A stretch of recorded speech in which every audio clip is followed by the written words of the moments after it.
What's going on, y'all? I'm here with another great guest that I have. He's a very good friend of mine. He's very good at what he does. I'm with the one and only. It's DTV in the cut, ladies and gentlemen. Let's do it. Man, I be seeing guys, you guys up and coming, with the barber and stuff. Come on, bro, for sure, man. You know what I'm saying? You and Fortune doing your thing. Of course, every day, man, every day. Okay, so I'm just gonna let you know, I'm just gonna talk to you, see your perspective on things in the industry of the barbering, you know what I'm saying? Say no more. Say no more, man. Let's get it. I'm just gonna let you know who is the barber that we have here. Shit, DTB. Young, upcoming, just trying to take over every day, bro. Every day you wake up and you open your eyes is a blessing, bro. Remember that. Every day's a great day. I love it. I love it. For sure, always, man. Why barber? What's with the barbering? Why is it so special? Honestly, bro, barbering I feel like it's an amazing job. Like, you get to meet so many people every single day, new connections, you do whatever you want, kinda, you wear whatever you want, you're your own boss, right? So for people that like being their own boss, kinda, being a barber is like perfect, bro. I just, as a youngin', I always try to figure out different hobbies, like auto detailing, I did landscaping, during the winter, shovel snow, whatever, and then I always spend time in barbershop still. And then one day I just put a clipper to a head and then just didn't look back. So you are, okay, I love it. So when it comes to haircuts, what do you specialize in? Everything, bro. Everything, huh? You have to be a good barber, you have to be able to know more than just one thing. Oh, for sure. Anyone that walks in through the door, I know I'm confident I could take them if they sit down. Easy. For sure. I love it. Depending on the cut, maybe sweat a little bit, but it's okay. It's still gonna come out nice. Nah, you're not sweating. You got it, boss. You got it. You got it. Come on. And also, do walk-ins still exist in this world? Because a lot of times, walk-ins be like, no, book online, book on my app, all the time. How do you feel about walk-ins? Do you still exist in your world? So for me personally, walk-ins is still great because I'm still in the process of building up my clientele, right? But for barbers that have been in for a little bit longer, that already have consistent clients, some of them it's they can't really take walk-ins because they already have they're already booked up essentially, so they can't really take a walk-in. But for some people, barbers that are up and coming, starting out, whatever, to build clientele, walk-ins is literally the thing we pray for, bro. Okay. Even on slow days, if you don't have that many bookings but you have few walk-ins that come in, it's still you take it anyway. Exactly. Because it's it's an experience, especially growing up. It's full of, your cousins, your nephews, you got the kids, you got the moms, Exactly. You wait a whole hour, even sleeping on the bench, and then your barber, it's a whole experience. Literally, so cutting that off is it sucks, but I understand, you put in the work and you got the clientele at the end of the day. Exactly. When that happens, but. Do you have any mentors? Yeah, I know in life I have a few people that I take teachings from. Okay. For one is the owner of the shop, his name is Drippy. He took me in when I started here for co-op for school, and then just keep going. I learned a lot from him for sure, especially being a barber. Taught me a lot, and then other figures in life that just help support. I love it. Yeah. And also, what separates a good barber and a great barber? A good barber does it for himself. A great barber does it for the people. Yeah. So there's a big difference what you're doing. Yeah, because you hear a lot how clients can complain about not getting the haircut that they want or this and the third, and that comes from the barber being in his head. I see. When I know I have someone sitting in the chair, it's you're here for me to give you what you want. So talk to me, tell me what you want. Da da da da da. You have to be for the people. You can't just be there for yourself, and then it's not gonna work like that. That's true. Especially some cases where clients don't know what they want. Exactly. So how you deal with that? So first, if they either don't know what they want, to say, yo, do whatever you want, I'll still go through a whole process with them when I'm explaining different haircuts. Okay, so we could do this, or we could do this. Okay, so you tell me you want me to do whatever you want, but do you want to keep it long, or maybe you want to short it? Yeah. You just have to still ask them questions and build it up until maybe I even show a couple pictures. Oh, you want to do this? Okay, bet. That's all we're gonna do. I love it. Just like that, As simple as that, Keep it simple, especially depending on their field, what their environment is. This whole ball game, Literally, man. bro. Literally. I love it. Do you have any crazy situation with clients? Sometimes they want to fight you. A few that I have had were with some uncles, bro. Yo, they walk in taking the clipper from me, my hand, and start cutting their own hair. Bro. That shit. So I'm sitting there, I'm like, No way. bamboozle, bro. Fugazi. Like, yo, it only happened maybe like 2 times for real. Like, Okay. I always try to give like the best service I can. Even if it's like in the times of me starting out, like. Yeah. Whenever like it was in those times, people know like what my skill set was, and I only took in people that I know I could give you a cut. Okay. Like if I didn't think I could cut you, I wouldn't cut you, wouldn't, just okay. so I like Yeah, you know avoid the issues. exactly. So just built it up to it till now everybody can sit in the chair, man. That's true. You know, you do have to own it. You know, it takes Exactly. time. Because I don't want a barber that's like, should I cut it here? Yeah, Should- exactly. Now I kind of run an autopilot. Like, Okay. sit down, what haircut? Okay, I know the process to that haircut. Boom, done. Damn. What's a piece of advice you'll give to men that help them with their grooming? Sometimes, like, because a lot of people do have issues with that. So, what would you recommend to these people? Make it consistent, bro. Think of it as like groceries, you going to the gym, you like keeping up your car maintenance. Grooming is the same thing, bro. It's all you. At the end of the day, it's like if you look good, you feel good. Oh, for sure. So I agree. remember that. You look good, you feel good. Just keep it up. It's literally supposed to be consistent, bro. It's like going to the gym, eating nice, you know, whatever the case may be. You just Eating need to stay habits. consistent with Yeah. it. You know, you can't be great and just doing once in a while. You know? Exactly. That's weird. Exactly. You got to be consistent. Hell yeah. And also, what's your ultimate goal as a barber? I just think that barbering can open so many doors and opportunities. Okay. Like you can go anywhere, bro. Agree. You can do anything. Like the vision is like I have an auto detailing business too, right? Nice. So I want to incorporate both of them like together. So you get a car done while your haircut? Exactly. That's fire. Big shop, and imagine you're sitting down, glass window, and you're looking at your beautiful car getting Yeah, you detailed. got your employees and you just Exactly. That's fire. That would be like, I think that's such like a dope concept. And even over here at Dep, like people come even sometimes just to say hi and just come chill, you know? Okay. Just to come kick it. It's like, it's a good environment to be in. I want that type of. That makes sense because a lot of times your car is just staring at dirty Exactly. and you're getting your haircut. Why not both? You know, give them There a you deal go. and we all happy. There you That's go. fire. Or someone comes in to get their car washed, they didn't know there was a barbershop. Oh, there's a barbershop here? Let me get my haircut while my car is getting. Exactly. 20, 30 You know? minutes won't kill you. Exactly. I love it. Literally. I love it. But what's the ultimate goal when it comes to like is there like a success or it's like a peak? Could be like I made it. Like what's that I made it moment? In a way, like as bad as this may sound, Yeah. like I want a lot, right? So course. it's Who like does every that? time you get to a level, it's like now I want the next level. But then Yeah. you have to remember, like, yo, I once prayed to be where I am right Exactly. now. So it's like you need to, but like the way I want shit to go is like be able to travel all over the world for whatever the case may be, to either give haircuts, just be great. Me, I'm all business, right? So anything business related, I know that like that's where peak is gonna come to, right? So I'm still young right now, so I know I got time to For sure. keep For building sure. shit. Yes. All that, you know? So peak, I don't know. I think any moment of life is peak because you don't know what's gonna happen tomorrow. that's You correct. don't. You only Yes. know the past and exactly right Exactly. now. So as long as I just keep working towards like the stuff I see in my head already, I know that we're at peak. I'm alive right now. I'm up, my like open walking. You know. Yes. Tomorrow you don't know what it may bring. don't So know. right now life is peak until you reach the next peak. Yes. You know? There's always next level. Exactly. So, that makes life so interesting. I love it. I love it. Can enjoy it more. For sure. And also, how you make your clients feel comfortable when it comes to your barbershop? I treat them how I want to be treated, you know? I know a lot of issues in the barbershop also, like with barbers can be like either they're not really friendly with you or they're like, oh, strictly transactional business, done, get in and out. Like, nah, I really talk to my clients like it's a friend of mine or even sometimes like a family member. Like, I genuinely try to let them know, like, yo, be comfortable with me, bro. Like, you want to talk, you talk. You want to be silent, you can be. Like, I have clients that I know they want to come in, but they don't really, like, they're not talkative. So it's okay. The ones that want to talk, they talk. You know, just make people feel comfortable.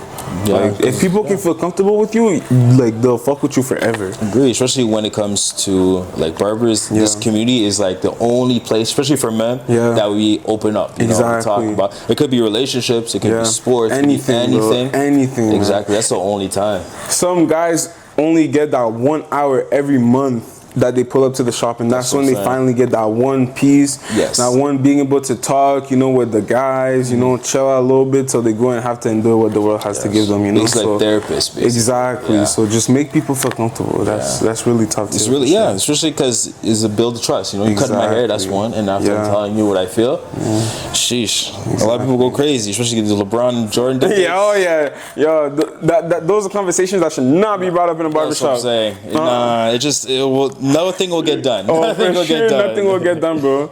Yo, it'll be turning on and off the clipper every 5 seconds, turning it on. It's like, oh, what'd you say? Yeah, it's like, bro, come on, nah. You can't do it, bro. We're pros over here, you know. Exactly. But what was your startup look like? What was your first haircut? So my first haircut was on a friend of mine back in the day. She was like, oh, I want a haircut, and I was like, I'll actually do it. Cool. You know, it was literally like a bootlegged winner's trimmer, bro. Like it was whatever. But even though the cut was whatever people chilled on it, I still made the Instagram account right then and there. I was like, I'm gonna do this, right? Fire. And then I have a setup at my house that I built. So I got chair, mirror, everything. Yes. Have friends Basically pull like up. here, basically. Exactly. Have friends just pull up, give haircuts all the time. Even I have one of my cousins.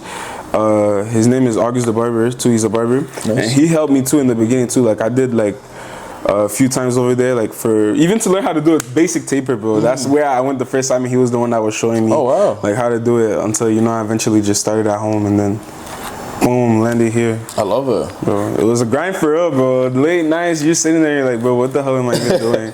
And then you just hear, man. So yeah, when it comes to barbering, there's a lot of evolution. You know, it comes to your skills, and also when it comes to prices, a lot of people are like dying over there. You know what I'm saying? They're saying, why should I pay like a car ride just to get my haircut compared to like 10 years ago? But 10 years ago is not the same thing as today, you know? So how you feel about people are like complaining about the prices? Look at it from this perspective. People complain about grocery prices and this, that, and the third, but they have to understand barbers deal with that stuff too. For sure. We still have food that we need to put on the table. The equipment that we use to cut your hair, products that we use that you love on your hair and all of that, those still cost us money. So at the end of the day, to still be able to provide the service that we provide, we need to be able to charge the proper amount. Of course. Now, it's not to say that some barbers don't charge ridiculous prices. That's for sure. It's like that everywhere. You could go to a restaurant and they charge prices that you're like, what the hell is this? I agree. But you just have to find your spot. Yeah, and everything. Exactly. Some people are comfortable paying a certain price and some people are not. And that's okay. Yeah. There's nothing wrong with that as long as you find where you fit at the end of the day. But, you know, And also when it comes to barbering, do you think that there's a best way to uplift the community when it comes to barbering? Because a lot of times it's competition, which is normal. But a lot of times they try to diminish someone so they can obviously be better than the other. So how do you feel like you can uplift the community of barbering? I think like that could be like really like an ego thing. Agree. You know? Agree. It could really be like an ego thing because it's like people that are like that is you're not worried about yourself enough. Because when you're really truly worried about yourself and your purpose, like whatever else anyone else is doing around you doesn't mean anything because you're actually focused on like where you're going and what you're doing, you know? So if you're getting hated on, you're doing something right for sure. So for sure, yeah. It's okay. No one hates on losers. It's barber politics, bro. It's crazy. Like, and one thing is like every client is not your client. You can cut someone for a year straight and then they end up going to someone else for 3 months, but they could end up coming back to you and staying with you for like you never know. It's just like I mean, yeah, that's true. Because when it comes to the barber cut, do you feel like I won't say insulted, but do you feel like a different way when someone cuts with you and cuts with someone else? Honestly, I feel like it depends on the client. Okay. I feel like there's some clients that they can kind of just go to anyone and we all know that. Okay. But then there's some that it's like, damn, I really thought you were my client. I see. Thing, you know? I see. Like I don't know. It gets kind of weird. Okay. Like it depends which way you really want to look at it. To be honest, but it really also depends on like the client itself. Like there's some clients like you wouldn't mind like allowing someone else to cut them because you know they'll always still cut with you. It's just this time you couldn't. But then it's like if they deliberately book with someone else, like. Oh, like personally chose someone else other than you. Yeah, that happens sometimes. Really? Like, to anyone, bro. Oh. Like you can even be the top barber, and then that your client will go to someone who you'll look at and you'll be like, "What are you doing?" Exactly. Wow. Because like when it comes to like cutting hair, like me myself, I don't have someone specific. I just go like a specific spot, but I don't have someone specific. You know what I'm saying? Yeah. So is it similar, the same thing, or is it? Yeah, there's some people that's why I said like some people it's okay. We know everyone in the shop That's what I'm saying. can cut them. Like that's normal, you know. Okay. But then there's somewhere it's like if you really like kind of try to build that client bond. Oh, and then I see. They just exactly. It's kind of like I feel like with clients, eventually, if they're with you for long enough, you end up having kind of like a relationship with them, and like, yo, you're my client, I'm your barber. Like this is, you know. And then if it kind of breaks up, it's just like, but it's business. At the end of the day, it's life. That's what I'm saying. Like you don't want to catch feelings. Yeah, right? exactly. But it's a part of life. It's a part of the game. It's like it's okay. Man. Do you have any situations where a haircut gone wrong? Haircut gone wrong. Like.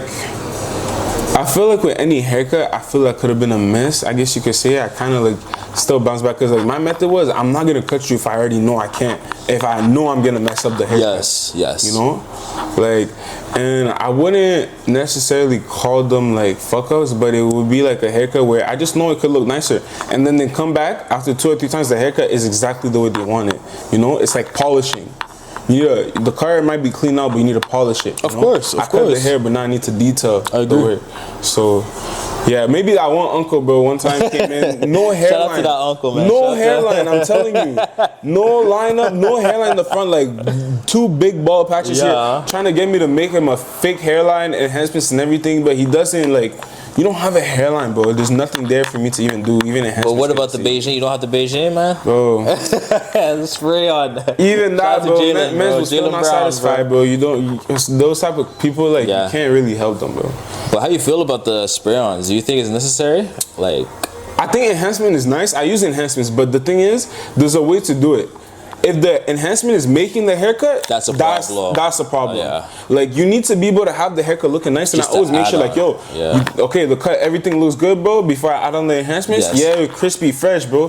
Then you add the enhancement. That's what it is. It's an enhancement. I see it. It's supposed to enhance the cut, not make it exactly. You know? Yes. Literally, as long as you do that, but sometimes it's like people get away with it because the client won't really notice. You know, they'll be like, oh, it's still fresh, but it's like. It's fresh because of the enhancement, but if you go take a shower, the haircut's not there anymore, bro. You know? Hey man, we all been there. Let's just say that. It's part of life. It's part of the game, bro. It's part of the game. Maybe myself, I've had a few mess up my haircut where it's like, okay, the enhancement will touch it up. But that's okay. I communicate that with the client anyway, so he understands, you know? But yeah. That's only if you have bad hair. Like, it depends, sometimes the lineup itself is just so bad that it's like you have to. Bro. You have to put enhancement if you want it to actually look good, or else it's like you're not getting what you think you want. You know? That's facts though. I mean, usually when they do haircuts, it's usually for the next day. So it's like I don't know. You just have to thug it out, to be honest. Man, for real.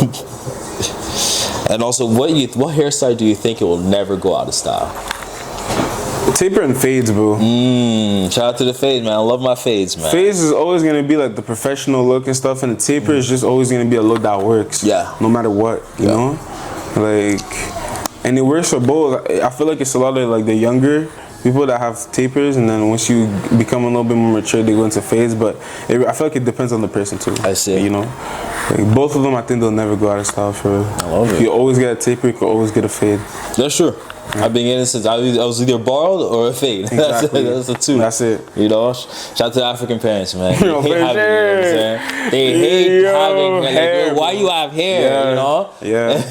But as a kid, my mom used to be the one braiding my hair. Like I used to have like braided, hair. Really? Yeah, and then at some point in time, she just hated me having hair on my head top. Like I'm so confused, but you used to be the one braiding my hair. You know? Especially the girls with their hair at the salons and stuff like that. It's so confusing, bro. It's just like bro. But at some point you have to just do it, bro. Like you just have to let your hair grow out. Like they'll be mad for like a second, but it's not really mad, bro. It's fake mad for real. Like no, they'll forever be mad. Bro. Even to this day, parents still mad. You know? If you have hair and you could cut it off and you walk inside your house, they're gonna rejoice. But they're gonna be so happy, bro. Like real shit.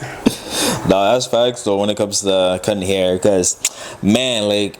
The reason why I grow my hair is because I've always been cut off. That's the reason why. If I was able to cut my hair be an afro as a 6-year-old, bro, I'll be good. I'll be cutting my hair or whatever. Cut my hair, you know? But it's like habit. That's what I'm saying. Yeah. I hate it, man. Shout out to my African parents, man. You gotta love them. You gotta love Africa, man. For sure. Shout out to Congo too. And also, how, like, when it comes to creating your haircuts or making your haircuts, is there a certain process you go through? Yeah, I've kind of like, I have a blueprint now, a basic blueprint that I follow on all haircuts. But at the same time, all haircuts is different. So like, I might need to switch like one thing out of my whole step to get it to look a certain way. You know what I mean? But like, really, like at the end of the day, no matter what you're doing on the head, you're doing a fade, right? At least for a fade. If you're doing a fade, you kind of follow the same steps no matter what. Even if it's a taper, even if it's a high skin fade, whatever it is, you know? Unless when it's like you're dealing with like maybe scissor work, then it's like, okay, I'll do a whole trim off the top and back and everything, and then I'll get into the taper. Depends on the haircut, to be honest. Yeah, depends on the haircut. Did you ever had a crazy request when it comes to hairstyle? Like, I want inch cut here, you know, a LeBron, I don't know, anything, or like Kobe, something like that? Like, I think in outrageous, it's not like outrageous haircut. It's more like what they would want, they can't get because of how their hair is. That's good, yeah. You know? So they ask me for something that's the complete opposite of what I can do with your head top. You know? Like the two uncles asking for exactly, bro. You want fade, you want a hairline, but your thing is like all bald right here. But you need to go to Turkey. You don't need to get enhancements, brother. Shout out to Turkey, man. For sure. Yeah, that's crazy because sometimes they ask what they can't get, you know. Literally, it's not their fault. It's just your time is up, man. Exactly. Like my hair, your hair. Yo, real shit. You know, it's a part of life, bro. It's a part of life. And also, what does being a barber mean to you personally? I feel like, in a way, it kind of means somewhat of freedom. Even though I can be in the shop from 9 a.m. to 1 a.m. cutting hair, bro. I feel like it's really like a choice. It really gives you the freedom to kind of like express yourself in a way that you want to, you know? Like, I know it's not everyone that's meant to be a barber. It's the same way that it's not everyone that's meant to work an office shop. That's correct. You know? I know I'm not one of those people because I know it just wouldn't work for me. So I put myself in an environment where I know I can thrive, you know? Also, like, the fact that I can really meet new people every day, talk to new people, all that, it's like, I used to be more of like a reserved person, like really more to myself. Like, if I don't have to talk to you, I'm not gonna talk to you type of thing. But now it kind of like barbering forced me to like just talk to people, bro. Just talk to people. Like, just go. Get it done. Yeah, even though it is transactional, obviously, but like me myself, I don't really mind talking. I just want to get my cut, keep it pushing. Even though if I don't know you or know you're not, you know, it's just haircut at the end of the day. So, but it's still trust. So I gotta talk to you. You cut my hair, you know. Even if it's like clients from other barbers that can walk in and I still go talk to him, say what's up, and then boom. Every time they walk into the shop to come get a cut with the guy, they still come up to me and say, yo, what's up, you know? Yeah, it's all love at the end of the day. Literally, it's just little things like that. It's just, toxic community is not good. Yeah, exactly, but you don't want the toxic, bro. No. Now, how you keep improving? How you keep improving? How do I keep improving? I just wake up every day, honestly. Like, if you do something long enough, at some point you'll get the results back from it. You know, it's no way that you're not, unless you're, if you're putting the work into it for real, you're going to get your results no matter what at the end of the day. So I just put a vision in my head and I see it and I know I want it. Wake up every single day, no matter how I feel. That's like what's letting me know I'm doing it. Because no matter how I feel, I still go and actually get it done. Makes sense. Don't have a choice, you know? You're not going to go do it for me. My mom is not, my dad's not. Like, no one's going to do it. So it just like pushes me every day to like want to get better. Like, it's literally like a hunger. Like, if you want something bad enough, like, no matter what, like, you'll actually go for it. No matter what. That's what we love, man. That's what we love. Hey, man, you got the one and only big man right here. He's been staying true to himself and to the clients to be cutting, man. Make sure you check him out on all platforms. You know what I'm saying? Instagram, all that. You know, he's everywhere. You know. So make sure you guys check him out. Like, appreciate you guys for the support, and I'll see you all around. On time, ladies and gentlemen.